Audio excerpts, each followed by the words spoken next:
नमः। जय माता दी। आप सभी का हमारे YouTube चैनल पर हार्दिक स्वागत है।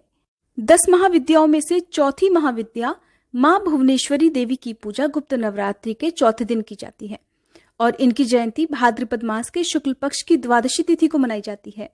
ग्रहण का समय हो, रंगों का त्योहार होली हो या उजाले का प्रतीक दिवाली हो, महाशिवरात्रि, कृष्ण पक्ष और अष्टमी तिथि के दिन मुख्य रूप से मां भुवनेश्वरी की पूजा की जाती है। पुत्र प्राप्ति की कामना से भी देवी भुवनेश्वरी की पूजा की जा सकती है।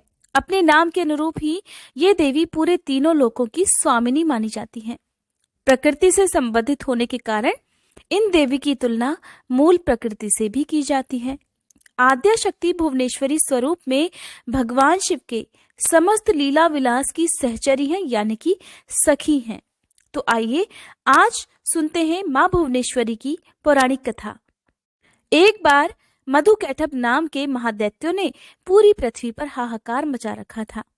तब सभी देवगण मिलकर भगवान श्री हरि के पास गए और उन्हें अपनी निद्रा का त्याग करने के लिए उनसे हाथ जोड़कर प्रार्थना करने लगे ताकि वे जल्दी से अपनी निद्रा का त्याग कर मधुकैटभ को मारकर उन सभी की रक्षा कर सकें।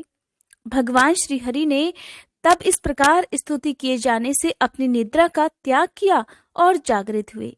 तब उन्होंने 5000 वर्षों तक मधुकैटभ नाम के दैत्यों से भयंकर युद्ध किया।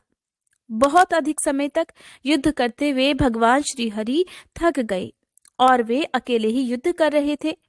अंत में उन्होंने अपने अंतःकरण की शक्ति योग माया आद्या शक्ति से सहायता के लिए प्रार्थना की।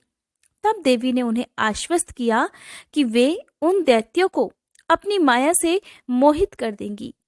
योग माया आद्या शक्ति की माया से मोहित होकर दैत्य भाई भगवान श्री हरि से कहने लगे कि हमारा वध ऐसे स्थान पर कीजिए जहां पर ना तो जल हो और ना ही थल। तब भगवान श्री हरि ने दोनों दैत्यों को अपनी जंघा पर रखकर अपने चक्र से उनके मस्तक को उनके देह से अलग कर दिया। इस प्रकार मधुकैटभ का वध किया, परंतु वे केवल निमित्त मात्र ही थे। उसके बाद श्री ब्रह्मा, विष्णु और महेश ने देवी आदिशक्ति योग निद्रा महामाया की स्तुति की, जिससे प्रसन्न होकर आदिशक्ति ने ब्रह्मा जी को सृजन, विष्णु जी को पालन और शंकर जी को संहार के देव के रूप में चुन लिया। ब्रह्मा जी ने देवी आदिशक्ति से प्रश्न किया कि अभी तो चारों ओर केवल जल ही जल फैला हुआ है, पंच तत्व, गुण, तन्मात्राएं और इंद्रियां कुछ भी व्याप्त नहीं है, तथापि तीनों देव शक्तिहीन हैं। तब देवी ने मुस्कुराते हुए उस स्थान पर एक सुंदर विमान को प्रस्तुत किया और तीनों देवताओं को विमान पर बिठाकर अद्भुत चमत्कार देखने का आग्रह किया। तीनों देवों के उस विमान में विराजमान होने के पश्चात वह देवी विमान आकाश में उड़ने लगा। वह विमान मन की गति से उड़कर एक अजीब से स्थान पर पहुंच गया। ये स्थान असल में रत्नों का द्वीप था, जिसके चारों तरफ अमृत का सागर और मनमोहक आकर्षक जंगल थे। जैसे ही त्रिदेव रथ के बाहर उतरे, वह स्त्री स्वरूप में बदल गया। उन्होंने उस द्वीप को अच्छी तरह से देखा। तब वहां पर उन्हें एक शहर मिला। उस शहर के चारों तरफ सुरक्षा की 9 परतें थीं और इस शहर की सुरक्षा उग्र स्वभाव के भैरव, क्षेत्रपाल, मातृका और दिक्पाल आदि कर रहे थे। जैसे ही वे शहर के अंदर गए, शहर का सौंदर्य और विकास देखकर मंत्रमुग्ध हो गए। आखिरकार वे शहर के अंदर स्थित मुख्य राजमहल में जा पहुंचे, जिसका नाम चिंतामणि गृह था और जिसकी सुरक्षा योगिनियां कर रही थी। ये शहर श्रीपुर था, देवी भुवनेश्वरी की राजधानी, जो कि मणिद्वीप की रानी थी। जैसे ही त्रिदेव महल के अंदर पहुंचे, उन्हें देवी भुवनेश्वरी के दर्शन हुए। उनकी छटा लाल रंग की थी, उनकी 3 आंखें थी, 4 हाथ थे और उन्होंने लाल रंग के आभूषण धारण कर रखे थे। उनके शरीर पर लाल चंदन का लेप लगा हुआ था और उन्होंने लाल कमल की माला धारण की हुई थी। बाएं हाथ में उन्होंने अंकुश और पास पकड़ा था और दाहिने हाथ से वो अभय और वरदान देने की मुद्रा में थी। उनका मुकुट अर्धचंद्र रूपी मणि द्वारा सुसज्जित था। ये सब देखने के पश्चात भगवान श्री हरि ने अपने अनुभव से श्री शंकर जी और ब्रह्मा जी से कहा कि ये साक्षात देवी जगदम्बा महामाया है और इसके साथ ही ये देवी हम तीनों और संपूर्ण चराचर जगत की कारण रूपा हैं। इसके पश्चात तीनों देव भगवती भुवनेश्वरी की स्तुति करने के निमित्त उनके चरणों के निकट गए।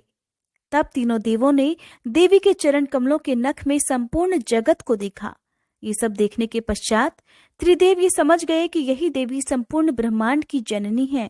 माँ भुवनेश्वरी की पूजा पुत्र प्राप्ति के लिए भी विशेष फलदायी होती है। साथ ही इनकी पूजा करते समय सफेद रंग की मिठाइयों का भोग माँ को अर्पित करना चाहिए। माँ भुवनेश्वरी को आदि शक्ति और मूल प्रकृति भी कहा गया है। भुवनेश्वरी देवी ही शताक्षी और शाकंभरी नाम से प्रसिद्ध हुई। कहते हैं कि इन्होंने ही दुर्गमासुर का वध भी किया था। इन्हें काल की जन्मदात्री भी कहते हैं। इनके मुख्य आयुध अंकुश और पाश हैं। आदिशक्ति भुवनेश्वरी माँ का स्वरूप सौम्य और अंग कांति अरुण है। देवी भुवनेश्वरी के एक मुख 4 हाथ हैं। 4 हाथों में गदा शक्ति का और राजदंड व्यवस्था का प्रतीक है। माला नियमितता और आशीर्वाद मुद्रा प्रजा पालन की भावना का प्रतीक है। आसन शासन पीठ सर्वोच्च सत्ता की प्रतीक है। इस प्रकार सर्वस्वरूपा मूल प्रकृति ही भुवनेश्वरी है, जो विश्व को वमन करने के कारण वामा, शिवमयी होने से ज्येष्ठा और कर्म नियंत्रण फलदान करने और जीवों को दंडित करने के कारण रौद्री भी कही जाती हैं। भगवान शिव का वाम भाग ही देवी भुवनेश्वरी कहलाता है। भुवनेश्वरी के संग से ही भुवनेश्वर सदाशिव को सर्वेश होने की योग्यता प्राप्त होती है। महानिर्वाण तंत्र के अनुसार समस्त महाविद्याएं भगवती भुवनेश्वरी की सेवा में सदा संलग्न रहती हैं। 7 करोड़ महामंत्र इनकी सदा ही आराधना करते हैं। महाविद्या भुवनेश्वरी की साधना करने के लिए सबसे पहले आपके पास देवी का कोई भी चित्र या यंत्र होना चाहिए या मूर्ति होनी चाहिए। अगर इनमें से कुछ भी नहीं तो आपके रत्न या रुद्राक्ष पर भी आप पूजा कर सकते हैं। घी का दीपक या फिर तिल के तेल का दीपक आप जलाएं। धूप अगरबत्ती जलाएं। बैठने के लिए कुशा का आसन या ऊनी आसन हो। जाप के लिए रुद्राक्ष की माला हो। एक आचमनी पात्र जल पात्र रखें। हल्दी कुमकुम चंदन अष्टगंध अक्षत पुष्प नैवेद्य के लिए मिठाई दूध या दूध से बनी कोई भी वस्तु फल जो भी मौसमी फल हो वो माँ को अर्पित करें। अगर ये सामग्री भी नहीं है तो केवल मानसिक रूप से इन वस्तुओं का भाव करके भी माँ का पूजन किया जा सकता है। सबसे पहले गुरु का स्मरण किया जाता है। ओम गुं गुरुभ्यो नमः। फिर आचमनी या चम्मच से 3 बार बाएं हाथ से दाएं हाथ में जल लेकर 3 बार आचमन किया जाता है, यानी कि हथेली पर रखे हुए जल को पिया जाता है।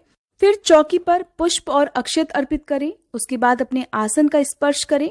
एक कलश में जल भरकर रखें और ओम कलश मंडलाय नमः इस मंत्र का जाप करें।